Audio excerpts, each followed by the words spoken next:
So, hello po yan. Welcome po sa ating talakayan.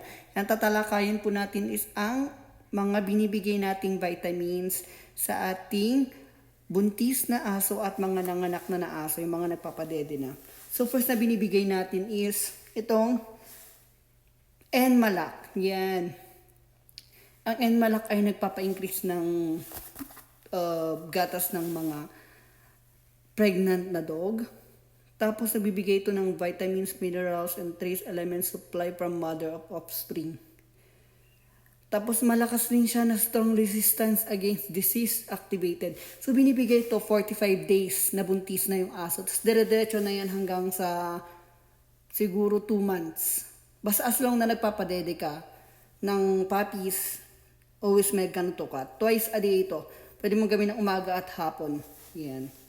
Para na rin mas maganda ito pang protektar na rin habang buntis siya, nabibigyan na ng protection yung mga puppies mo against sa mga diseases. Tapos mabilis lang lumaki.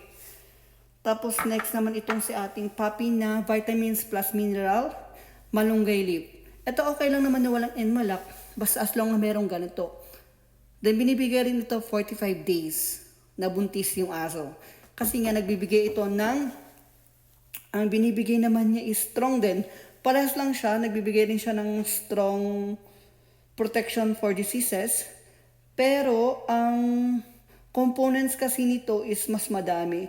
Meron siyang mga, meron siyang mga ferrous sulfate, calcium, zinc, tsaka ascorbic. Kumbaga ito ang ginagamit natin para mas ma-form yung puppy natin para wala siyang diferensya. Pag lumabas siya is wala siyang diferensya. Pag sa mga buntis na tao, binibigyan din nila ng folic acid. Ito may kasama na siyang folic acid. Tapos mga nutrients na pangbuo. Yung talagang sakto yung puppy mo. Hindi ka makakakita ng diferensya. Yan. Ito yung ginagamit nila. This is strawberry flavor. Yan, puppy OB. Ito talagang ginagamit nila pag buntis yung dog. Starting with 45 days. Kahit wala yung Enmalak, basta meron kang ganito. Yan. So yan. Tapos susunod is itong si calcium. Calcium Nutrical. So ito importante ito pagkatapos manganak ng dog. Kasi naghihina sila. Kahit na yung tao is nanganak din, madaming nawawalang calcium sa katawan nila. Para lang din sa aso. Nawawalan din sila ng madaming calcium sa katawan. So yun, nanginginig sila pag nakikita, nagpapanting, nanginginig. Tapos hindi makafocus. So yung bumagsak ang calcium nila, kaya ninyo silang bigyan ng ganito. Kahit twice a day lang siya. Yan. Tapos pag nakita nyo na siyang medyo okay na, matatansya nyo naman sa katawan ng dog kung nanginginig pa, something mga ganon. So ito binibigyan din natin siya para pang patibay niya, pang balik lang ng calcium na nawala nung nanganak yung dog. Tapos is, ito, pag nanganak na yung dog natin, bibigyan din natin sila ng moringa powder. Yan, ihalo nyo lang to sa pagkain nila, sa dog food.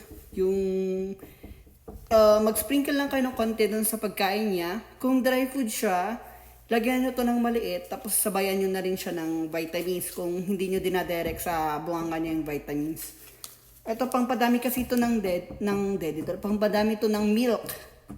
Yan, ito yung gamit ng ating moringa. Tapos pang madami rin itong protection for diseases, pang mga kung ano-ano bang bakterya dyan na makukuha ng puppy ninyo. Yan. Kasi ang kailangan natin palakasin, hindi yung puppy. Ang kailangan natin palakasin dito is ang mother. Yung mother dog natin. Kasi siya nagsusupply ng vitamins, nutrients, at lakas dun sa mga puppies niya. So yun, kasi picky eater yung dog ko. Picky eater siya sa pagkain nung buntis siya. Tapos nanganak siya, mas picky eater ulit. Kaya nag-order ako lagi nitong pet food booster. Yan, sa ating pet food booster, okay siya sa sa lactating, okay siya sa puppy, okay siya sa pregnant, fast recovery, tapos malakas yung appetite stimulation niya, tapos maganda yung overall immunity and health niya, tapos napapadami rin siya ng gatas. So yun, binibigay ko to sa kanya, 3 times a day ang ginagawa ko, pero maliit lang siya. Maliit lang talaga, sprinkle lang talaga na maliit lang binibigay ko na ganito sa food booster niya. Kasi 3 times a day kumain ng ating mother dog para talagang sakto, may bigay niya yung nutrients sa kailangan ng mga puppies, hindi natin siya kailangang tipidin. Kasi nga, meron siya mga pinapadede ng mga puppies. So, ito ang binibigay ko sa kanya, itong food booster. Yan. Tsaka ito. Yan. Moringa. Hindi ko muna siya binibigyan ng LCB kasi nga, masyadong madami na siyang vitamins na tinitake at saka baka iihi niya lang after yung mga medicine, sayang naman. So yun ang ginagamit natin is itong calcium, Enmalak, Papi OB, Moringa at saka pet food booster. So yun po ang binibigay natin para sa mga healthy na dogs natin. Yan. Yun lang po muna binibigay natin pag buntis at pagkatapos mga anak. Iba naman po yung binibigay sa puppies. Para sa kanila, iba naman po yung vitamins nila pag sa oral na.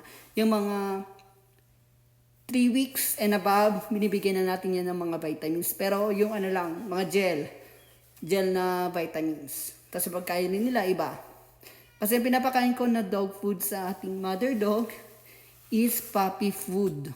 Yan, kasi mas madami ring nutrients niya kaysa sa adult. Kaya, nung buntis pa lang yung dog, is change na natin siya sa puppy food para at least habang tumatagal lumalaki yung tiyan niya, yung kinakain niya na puppy na dog food is naipapasa niya na rin sa kanyang babies, which is the puppy food. Mas madami kasi nutrients niya kaysa sa adult. Yan po. Yan, sa next po ulit.